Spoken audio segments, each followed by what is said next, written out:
"Your daughter is dead," the voice on the other end said flatly. "A strange illness took her." The news was a dagger to their hearts. A wealthy couple, Mr. and Mrs. Okoye, were known for their vast real estate empire and philanthropic endeavors. They were the epitome of success and grace. Yet, behind the opulent facade, there was an enigma that puzzled even their closest friends and relatives. Despite having 3 children of their own, the Okoyes were on an unusual quest.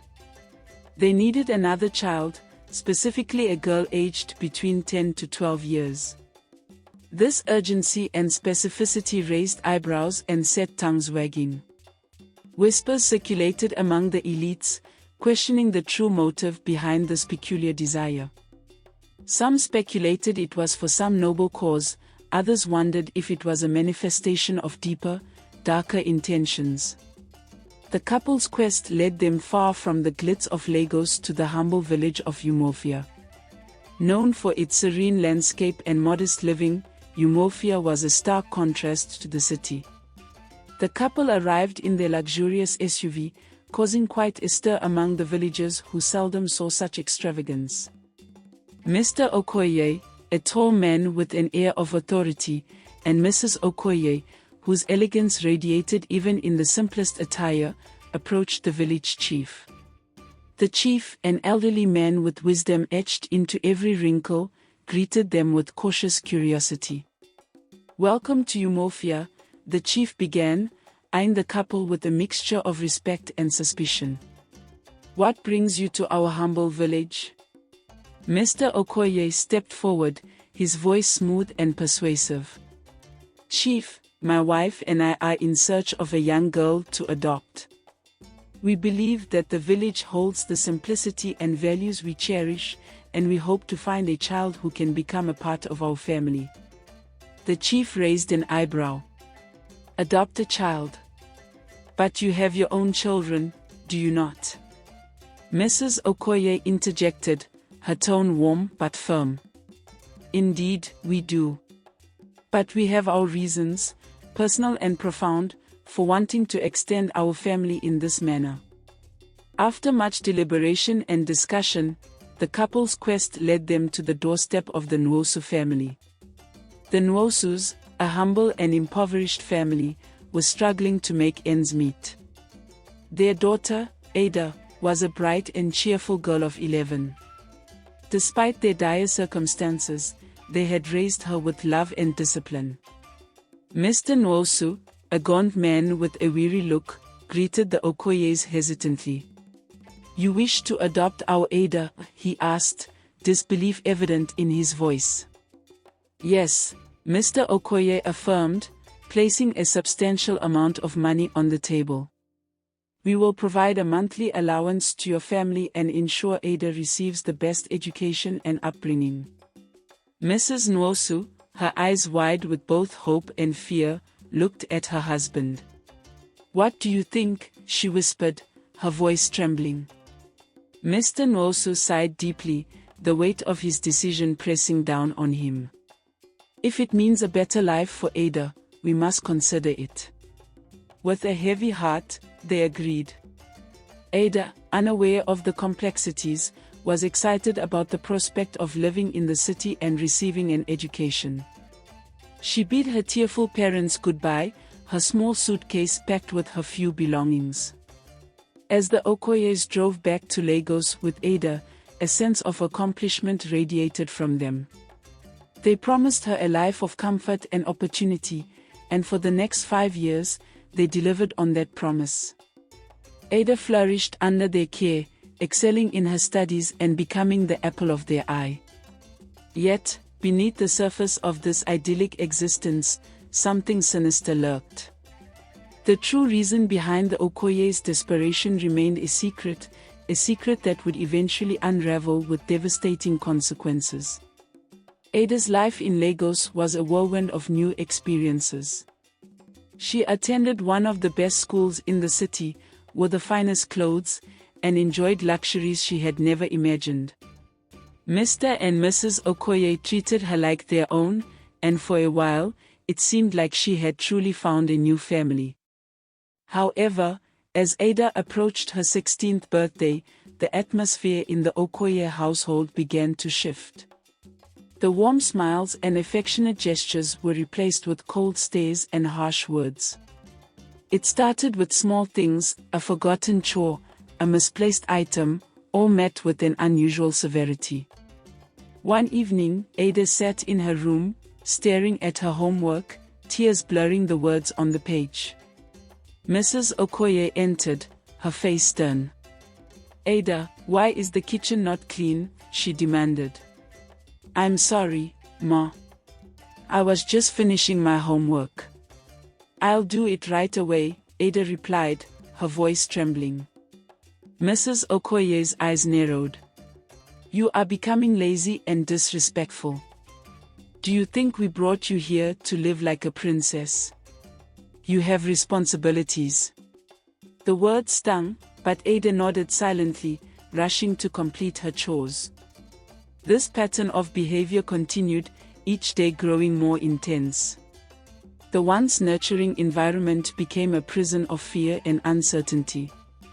One night, after a particularly harsh scolding, Ada decided to call her parents.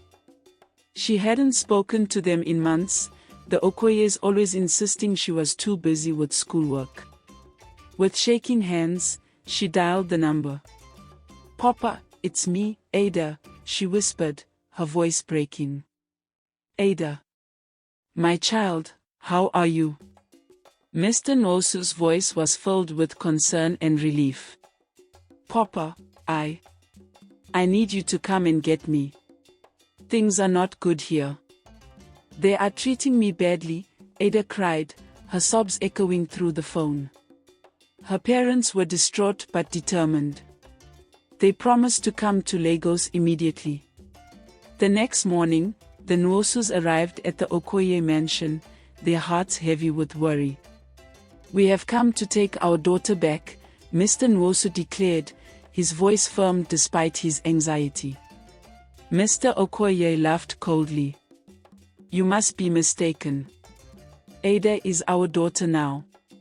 We have invested in her, educated her. You have no right to take her away." Mrs. Nwosu stepped forward, tears streaming down her face. "Please, she is our child. We did not give her to you to be mistreated." Mrs. Okoye's expression turned icy. "Leave our property, or we will call the police." Defeated and heartbroken, the Nwosus returned to their village. They sought advice from the elders, but no one knew how to fight the wealthy and powerful Okoyes. Their despair deepened with each passing day, their daughters' cries for help haunting their every moment. Months later, a chilling call shattered their fragile hope. "Your daughter is dead," the voice on the other end said flatly. A strange illness took her. The news was a dagger to their hearts. They had lost their precious Ada, and nothing made sense. Why had she fallen ill so suddenly? Why had the Okoyes refused to let them see her? Back in Lagos, the truth was far more sinister than anyone could imagine. The Okoyes had a dark secret, one that they guarded fiercely. To maintain their wealth and status, they engaged in rituals that required a sacrifice they could never make from their own bloodline. Ada had been that sacrifice, her life taken in a cruel and merciless ritual.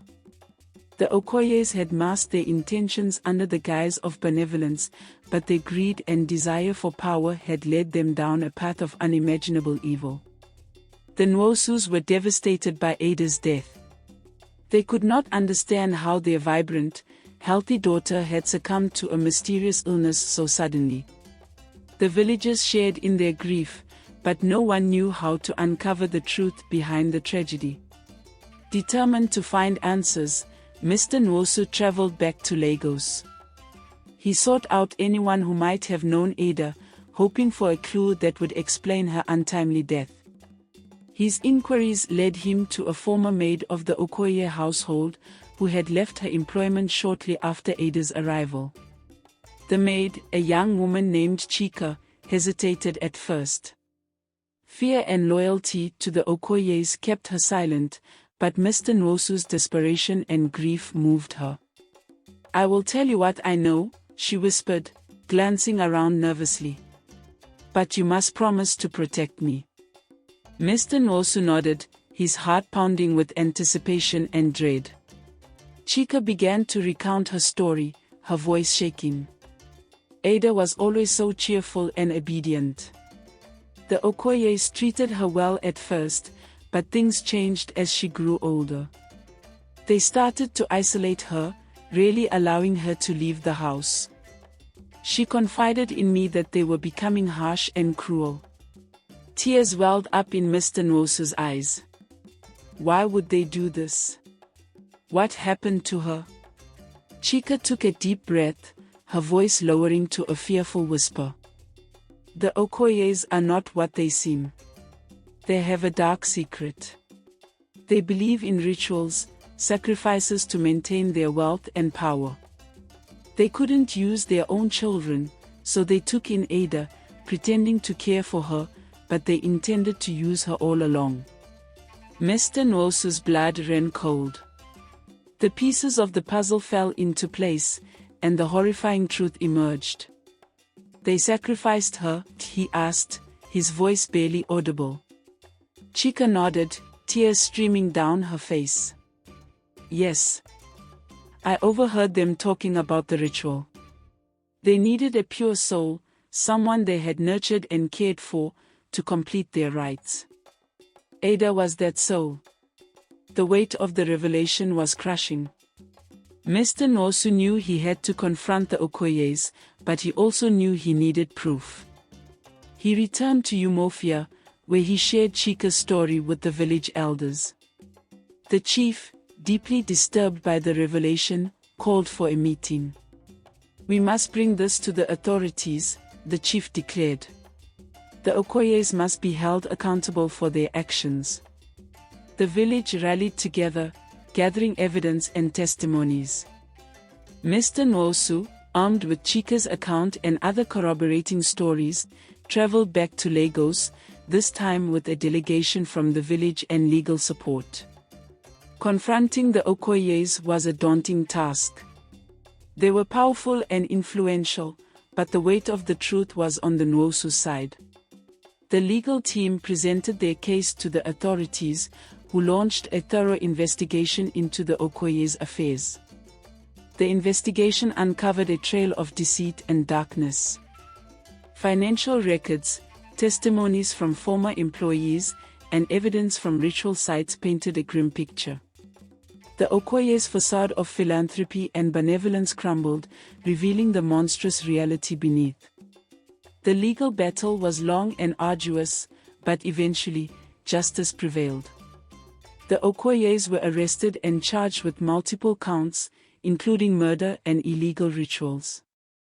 Their empire collapsed, their wealth seized, and their reputation irreparably tarnished. The Nwosus, though still grieving the loss of their beloved Ada, found solace in the fact that her death had not been in vain. Their fight for justice had exposed the darkness and brought an end to the Okoyes' reign of terror. Months passed, and the Okoye mansion stood empty and abandoned, a symbol of the fallen empire.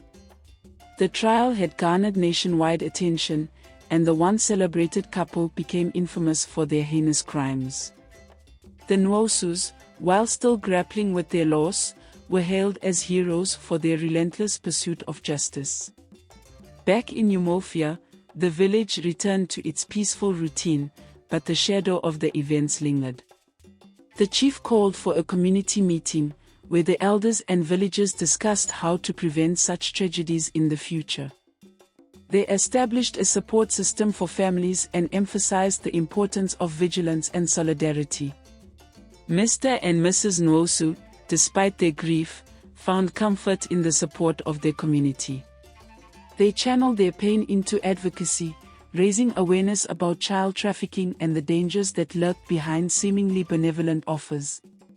They spoke at schools and community centers, sharing Ada's story and educating others about the importance of protecting children. One evening, as the sun set over Umuofia, casting a warm glow over the village, the Nwosus visited Ada's grave. They brought flowers and knelt beside the headstone, their hearts heavy yet hopeful. "Ada, our beloved daughter," Mr. Nwosu whispered, his voice choked with emotion. "We miss you every day. But we promise to keep your memory alive and ensure that no other child suffers as you did." Mrs. Nwosu placed a hand on her husband's shoulder. "We will continue to fight for justice and protect those who cannot protect themselves. Your spirit will guide us."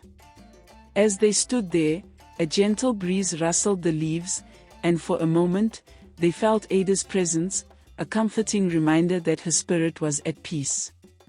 In Lagos, the Okoye mansion was eventually repurposed into a community center dedicated to helping underprivileged children.